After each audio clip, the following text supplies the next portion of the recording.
to protect their ears. You don't want to live with tinnitus for the rest of your life because you were exposed to a loud noise once.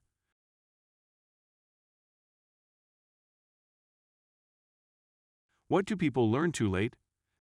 That salary amount is not the entirety of an equation when deciding where to work.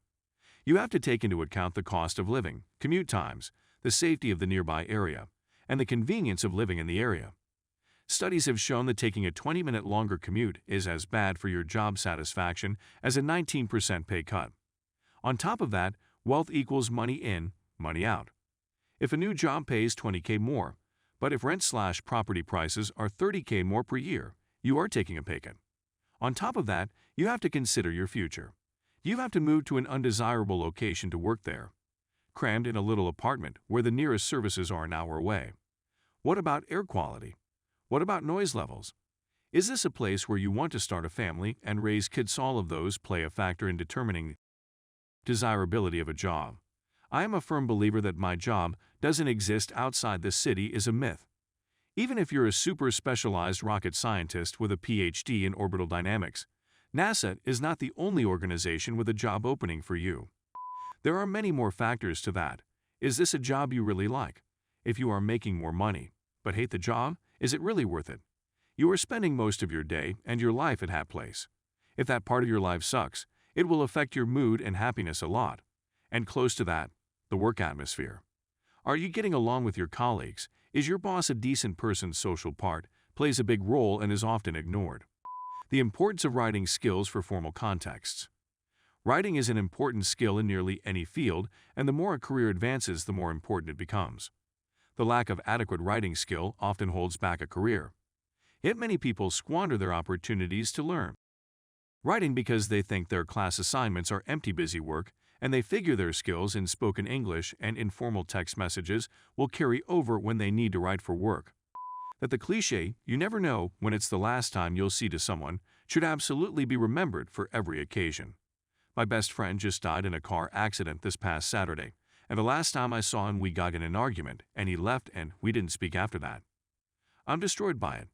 Thank you all so much for the support and for the awards. I do have a great support circle outside of this, but all these replies and condolences really shows the empathy complete strangers can have. That happiness usually comes from a diverse range of interests, hobbies, and commitments. You are not your job. Your romantic partner cannot be your everything, etc. It's so easy to get sucked into a life where your career is everything, or where you wrap your entire identity around your partner. There is nothing wrong with celebrating your loved ones and being close, and there is nothing wrong with caring about your job. You just need more to thrive. I see this so often in relationships. Two people meet and fall in love. They each inspire one another based on their interests and achievements. It's part of what makes them fall in love. But slowly, over time, they let those hobbies go. Stress gets in the way, bills pile up, and then one day they find themselves wondering why they ever loved this person in the first place. Instead of being interesting, they're just part of a routine. Sadly, if you grow up around that kind of behavior, you tend to believe that it's normal. Somebody I went to school with got mentally abused by his parents so much, and always used to get punished severely for poor grades. He was also denied basic freedoms though. Even when he became an adult, he still wasn't allowed to go down to the local fish and chip shop without parental supervision or go for a pint in the pub. He was also never taught basic life skills too. He's in his early 20s and is quite emotionally stunted to say the least. In fact, you'd think he was a teenager if you met him. The sad thing is, he doesn't recognize his parents are mentally abusing him. When he described his parents to me once, that's abuse. His response was, "They don't hit me, so it's not abuse." At least with physical abuse, it's more universally seen as wrong, but mental abuse tends to be more subtle, and it can be a real edit. I should mention, he wasn't from India by the way, he was from the UK, which is what made it more odd in my opinion. British families are not normally known for being this strict. I met his parents very briefly once, and they just felt off. I wasn't sure if they were mentally well, to be honest. One of my friend's parents called CPS to their home once, but because there were no signs of physical abuse, CPS didn't bother anymore. That "no" is a complete sentence. Don't get in the habit of auto-launching explanations and defenses. Oftentimes, the people listening will ignore all that anyway and just hear, "But here's an opportunity to dissuade me. Look how hard I'm working to get your approval to say no to you." Mistakes have consequences. Sometimes they are huge consequences, such as a mistake while driving could kill yourself or someone else. Sometimes they're little consequences, but always learn from your mistakes and that you should always be learning and improving yourself. The value of walking away from someone toxic in your life, even if it is your parents and family. If you are thinking of it and are scared and have somewhere where you can land in a safe place, then do it. It hurts like hell for a long while, but it gets better, and one day you realize how peaceful your life is and you find you only miss the family you wish you had had. That most people will just help you, how and if they can. If you are honest with them, it seems like so many people feel the need to conceal what they actually want from you and try to get it by presenting a half-truth or what they think you want to hear instead of just being straightforward. My name is Yoshikage Kira. I'm 33 years old. My house is in the northeast section of Morio, where all the villas are, and I'm not married.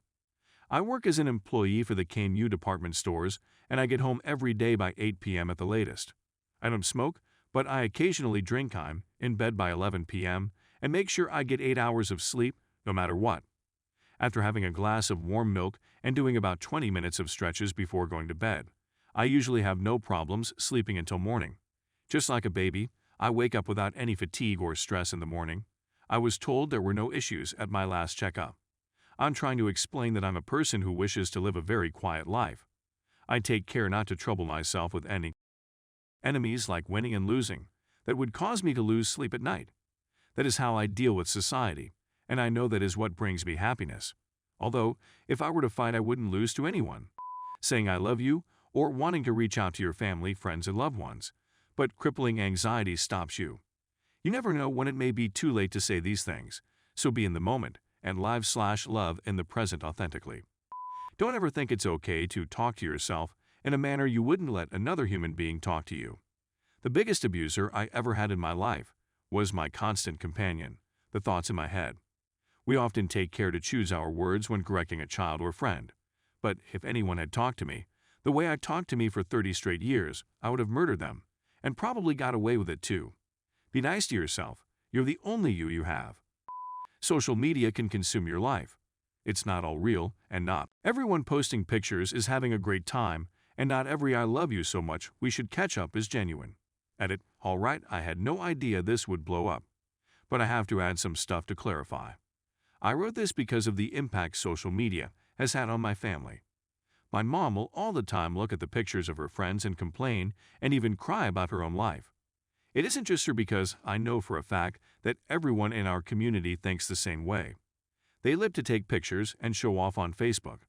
Someone else I know is wasting money on expensive items when they don't have enough of it, strictly to make a woman jealous on social media. For some people saying that it's not wrong to comment, you are right. There's nothing wrong with positivity under the pictures of girls.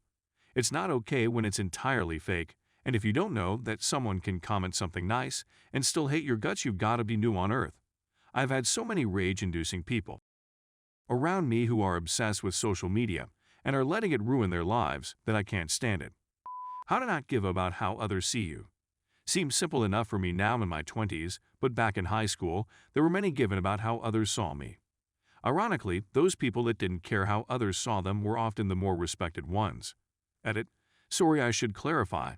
It's more about how to not give too many, not none at all. This is more about when you worry too much about what you're wearing, only saying what's cool, only being seen with the cool people, only listening to the music that will make you seem cool.